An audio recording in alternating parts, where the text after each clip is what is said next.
Greetings all. Today let's talk about an essential but difficult practice, and that is getting outside your comfort zone. My inspiration behind this topic comes from my own experience with a common struggle that I believe many of us deal with, and that is that fear of holding back on taking a risk in pursuit of our dreams, goals, overall happiness, and instead choosing safety or security, essentially that road of comfort or least resistance. Now, I believe this struggle could take shape in many different ways in our lives, whether it's staying in a job or a career because the money is great, even though your passion lies elsewhere, postponing that dream or goal you have of moving or traveling because you fear taking a risk into the unknown, or even staying in a relationship and ignoring your intuition and staying in a relationship that's no longer serving you because you fear being alone or having to start over. Taking a leap into the unknown, trust me, I know it could be a scary thing. My own discomfort zone experience happened 3 years ago in 2015 when I made the decision to move from Western New York to California. And I can still feel the weight of that decision on me because it was one full of a lot of discomfort and second guessing and a lot of struggle along the way. But I spent the first 28 years of my life essentially in my comfort bubble of Western New York.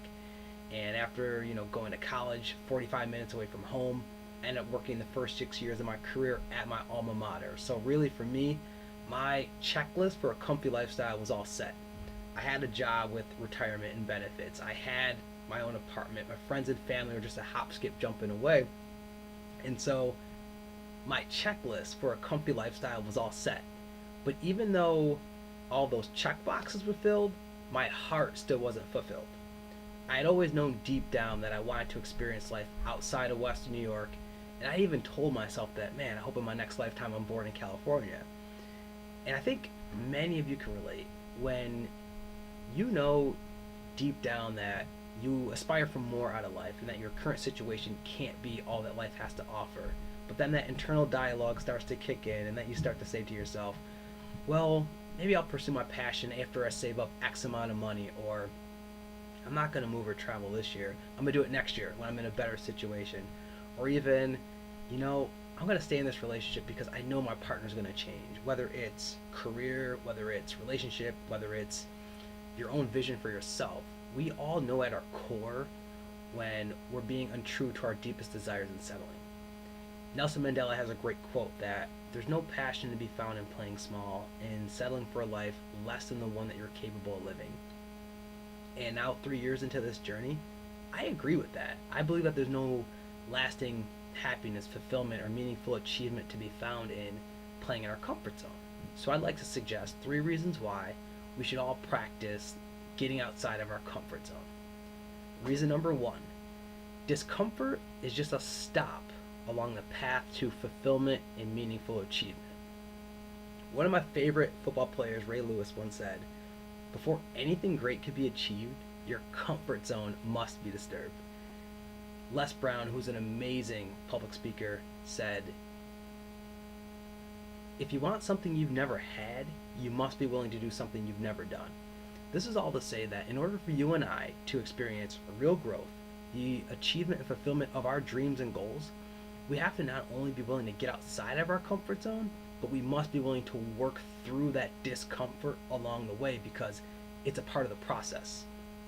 One of the reasons I feel we struggle with this step is because as human beings, we're creatures of comfort. Our comfort zone, that's our natural neutral state where stress and anxiety is at a minimum. We know what's coming next so we can plan accordingly. So why would we want to disrupt that? Why would we want to disrupt that status quo? But think of the world we live in if everything just remained status quo, if individuals didn't take risks or confront uncomfortable situations. Essentially, for you and I to build our dream lives, we have to get comfortable with the uncomfortable in that pursuit. When I look at my experience here in California, it wasn't smooth, it wasn't turbulent free at all. I even questioned moving and second guessed my decision of moving because it was filled with a lot of transition. I had to deal with the initial transition and living in a new environment, a new work, a new job environment, building friendships and relationships all over.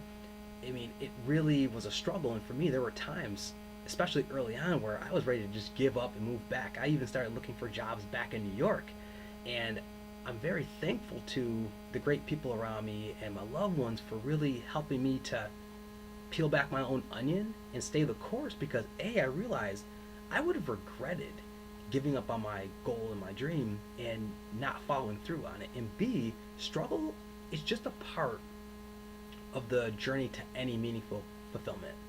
So realize in taking risks, in journeying on your own, and following through on your goals, will it be uncomfortable? Yes. Will there be moments of doubt? Yes. Will there be a valley of challenges along the way? You better believe it. But trust in that process, because the rewards that you are seeking are waiting for you on the other side.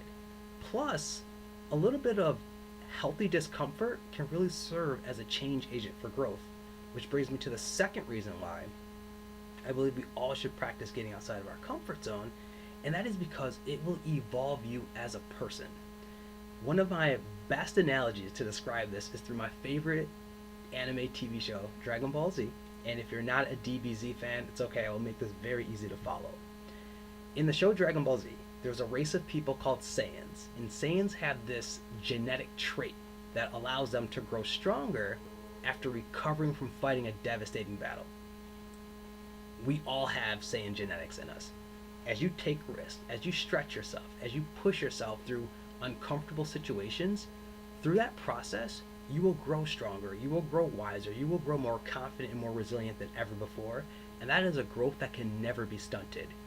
Your perspective and an outlook on yourself, on life, on relationships, your relationship with yourself will all be broadened and expanded. And in terms of your evolution, you will have awakened and unlocked new areas of passion and interest and skills within yourself that you never knew existed. Bob Proctor once said that we all have a rich reservoir of resources within us. I also heard in a TED talk by Bill Eckstrom that we must experience the wilderness in order to be taught what otherwise is unknown.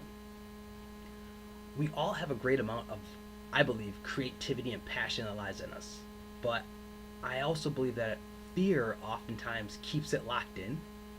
So in order for you and I to really unlock that richness within us, we have to be willing to explore outside the safe harbors. Otherwise, we'll never really get to tap into that richness. When I think of my experience in journey here in California, it's really broadened my perspective about myself as I've unlocked a lot of new areas of passion and interest and skills within myself, such as writing and blogging and interests like hiking and health and fitness, areas that I believe would have remained dormant had I never have taken that leap outside my comfort zone. So I really encourage you to stretch yourself and to push yourself, because once again, the richness and the passion that lies inside of you otherwise will never come to the surface. And let's be honest, life is just too short to never let that passion, that creativity that lives inside you, come to the surface. Which brings me to the third and final reason why I believe we all should practice getting outside of our comfort zone, and that is time. Marie Forleo, whose work is amazing, I think sums it up best when she says, "We are as young as we're ever going to be in this moment. Time is a precious gift, but it's a gift that is finite. We can't buy more of it. All we can do is control how we spend it. So why not spend it pursuing those goals, those dreams, those aspirations that lie outside of our comfort zone?"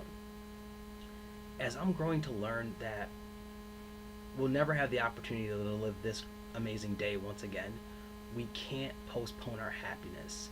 We can't let fear serve as the driver. Instead, we need to use fear as fuel towards driving us towards those pursuits that we know are uncomfortable but are good for us, that we yearn for, those dreams and those aspirations, those goals that we have inside. And once again, reflecting on my experience here in this journey so far, and if I think about what life would have been like, or what I would have thought would have been a fulfilling life had I stayed in my comfort zone, I think I would have reached the end of my race here and had a lot of regret for all of the goals, all of the dreams, all of the things that I didn't pursue, and pursuits that I didn't go for. So I'm very grateful once again to just the great people around me, my friends and my family, my loved ones, who have really been a great support and given me the strength to continue, in this journey and through this experience. Because I think now at 31 years old, I'm experiencing a level of fulfillment that I wouldn't have reached had I had stayed in my comfort zone. So as I continue this, once again, this practice of getting outside my comfort zone, I really hope that you consider to do the same. With that said, that ends and concludes this video, but I'm a firm believer in each one teaches one. So I would love to learn about the lessons that you've learned throughout your own discomfort zone journey. So please feel free to share those or any additional thoughts in the comments below. So thank you again for your time and your presence, and until next time, bye-bye.